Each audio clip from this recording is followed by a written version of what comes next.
The little gnomish woman kind of nods, and she kind of gestures, and you see what looks like a security guard kind of approach you, and he kind of gestures for you to follow him. All right, let's go.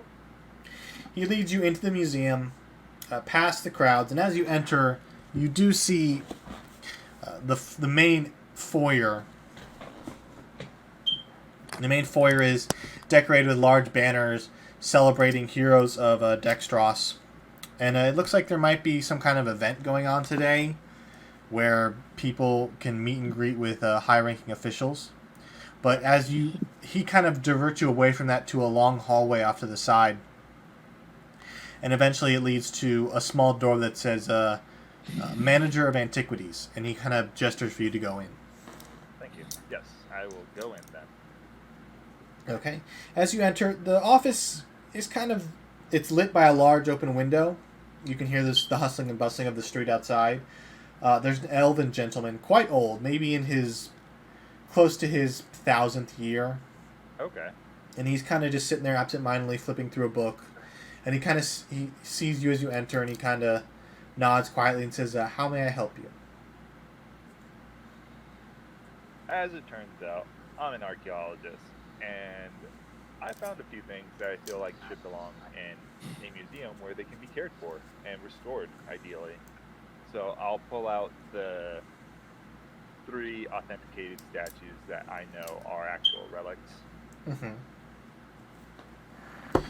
His eyes kind of light up as you pull them out, and he says, very interesting." And he takes the beholder and he kind of palms it. He gently sets it down, and he says, "What did you want to do with these?" Ideally, they can live in the museum, and they can be taken care of. I'd be more than happy to donate them. He kind of smiles and says, "That would be greatly appreciated. We can add these to our collections immediately." And he kind of gently takes them off the table and puts them into a little display case he had off to the side. He does this to each one, and then he says, "I'll make sure that they're displayed properly." And I appreciate your kindness. Cool. Do you have? And so since I've brought these, I have a question for you. Do you know about any ruins in the area? It's a floating city. Unexplored ruins? He says, "Well, Dextros in itself was once a ruin that was rebuilt. So, technically, anything in the bowels is considered a ruin." Okay. Is there any, are you guys, about any, antiquities there that have been lost to the ages, possibly, or? He kind of scratches the top of his head and says, "Off the top of my mind, I can't recall. Okay. But I'm sure that there are some relics down there that would be greatly, would find a home in the museum." Okay. Okay, well, thanks for the info. Yeah, I guess that's it. My character doesn't really want money for it or anything, just wants to make sure that they're well taken care of, so. Okay. That's pretty much it. Yeah. Okay. Yeah. Actually, I'll ask him, do you have a map of the city by any chance, or the bowels of the city? He goes, if you're looking for a map of the bowels, your best bet... Ah, crap. Best bet is to talk to Edmund Kalara. He's an engineer. He's in charge of keeping the city floating. All right. Where could I find him?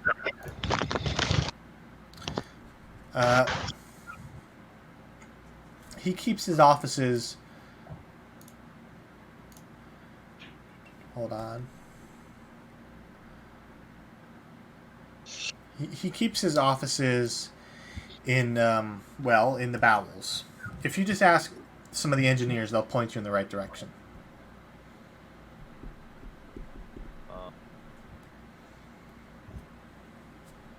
Then would you like to fund my expeditions? He I kind of... need gear.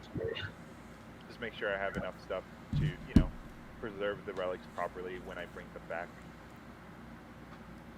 He kind of nods and says, "We could fund an expedition if that interests you." That'd be greatly appreciated. Obviously, any relic I find comes back to this museum. He goes, "That would be greatly appreciated." And he pulls out a piece of paper and begins writing up a contract. And he says, "We will give you the proper materials needed to descend into the bowels, along with some equipment to preserve any relics you find." And he kind of slides a contract and just sign here. And just to be clear, I would need, if an artifact is too large, I need a way to bring it back safely, obviously. I have a bag of holding. Oh, okay. Yeah. Okay, cool. Then I think we're good. Yeah, I'll sign this contract right here. Let's go. All right, you sign it. He takes it and he files it away, and he kind of says, "Follow me." And he gets up shakily from his chair and begins to lead you out of the office, down the hallway even further, to another room that says acquisitions.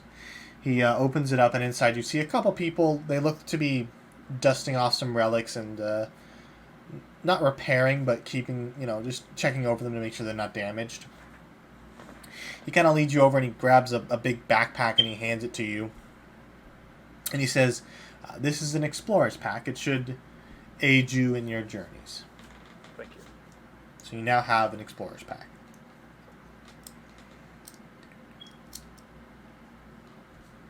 Okay. All right. I'm good. I guess I'll head back to the inn and wait for the others. All right. Now, to the rest of you. You guys are headed to where? One of the properties that apparently Hugo says is vacant. All right. You guys head deeper into the city, more towards the center. You guys have been on the outskirts lately, but you're now heading into the city center. It takes maybe 30 minutes to get there, but eventually you come to this nice, small one-story building off to the side of the road. On either side are businesses. It looks like a bakery on one side and a clothing store on the other. And there's a sign hanging on the front of the vacant building that says, "Any inquiries are brought to Ace." I will take the sign off the door and Okay. say, "Wow, I'm so glad we were able to purchase this establishment to start our business." As you take the sign off and you chuck it off to wherever you feel like it, you try the door and it is locked. It is locked? Yes. Cool. Hey, Hugo, you want to pick the lock? We can do this legitimately, No, but I want to do it. I prefer the Octavian. Well, so this is my thought process. If we do it legitimately, we're gonna have to go through all the paperwork, and we don't actually want to open up an actual business. All we want to do is just get the attention of the Iron Solutions. So right now, we're just gonna use this place as a front. We're not really gonna, start anything. That's why we don't really have to pay for it, because we're not really purchasing it. You know what I mean? But wouldn't Iron Solutions notice us setting up shop in a building we don't own? Well, they don't know that we don't own it. Here's the You thing. know. If we run it through paperwork, Iron Solutions will catch wind anyways. I was going to use my dead friend's name to open the business. Okay. Can we? Okay. Well, all right. Well, I'll make a sign, and we'll Make put a it up sign. on the front. I'll go to the Bureau of Better Business, Oh, open account, drop paperwork, and we'll be legitimate. And we'll attract their attention. but we could just do it like. Okay. I mean, we're gonna have to. What happens when we don't want to keep the business anymore? We Then we reveal can tell that them, the person then we who's, can tell them we're shutting it down. Oh, and we could also just tell them that the person who signed the papers is dead because he's using a dead person's name. Oh, true. Good point. All right. I will use prestidigitation to write on the door, in big bold red letters, "Sold," so that no one tries to buy the place.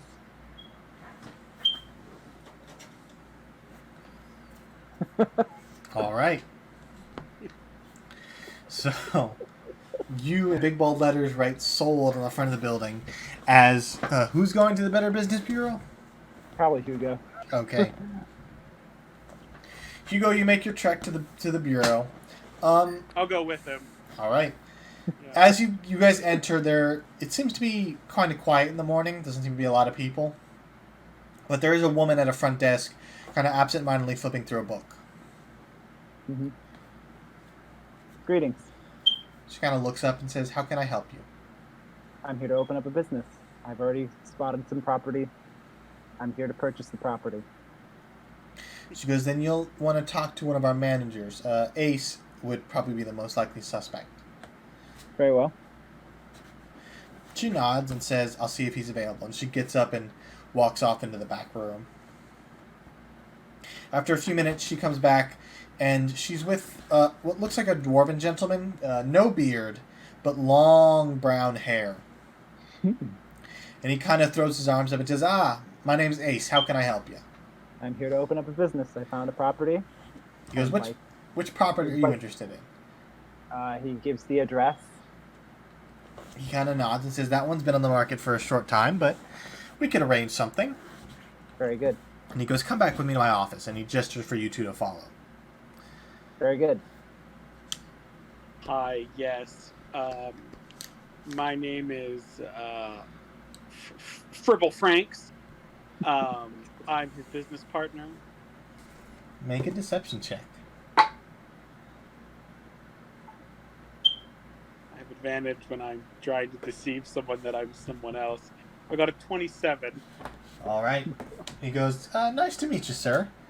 Yes. So, and he kind of, as he talks, as he walks, he just starts talking. "So, what kind of business are you opening?" A smithing shop. Yes, but like a cool new hip smithing shop where like kids can come after school and kind of like hang out. He I'll goes, be able to enchant items. whatever brings in business. And he kind Like of, a smith shop / cafe. he kind of stops at a door and gestures for you two to enter. And as you do, you see it's a small office, no windows, with a little desk and 2 chairs on the opposite side. And he kind of slams himself down in the chair and he says, "So, you're opening up a business. To Correct. start with, that will be a 50 gold to make the application fee." Very good. And he goes and he starts flipping through a book, and that property would be, looks like 100 gold a month to run, to rent at least. To rent. 100 gold a month? 100 gold a month. Very well. He goes, "Well, excellent. I didn't expect you to have the capital right away, but that's fine. I do. We can make this work." We're very eager. Wait, can- how much was the cost for drawing up for oh my god, why can't I The remember application fee, what it- Yeah, 50 gold. 50 gold for an application That's where they get you. He goes, "We have to make sure the people who open businesses intend to stay open. We've had a lot of people default on their loans, so we have to get the money back in the application fee." I'm gonna twiddle my thumbs like, ooh, who would do something like that? Very well, very well. Hugo pays it. He goes, "Now," and he says, and he kind of like places his hand on the table and he goes, "First the application fee," and he kind of gestures. Hugo pulls out some coin and like starts stacking it. Okay, you kind of, I'll cover the application. My, you, oh,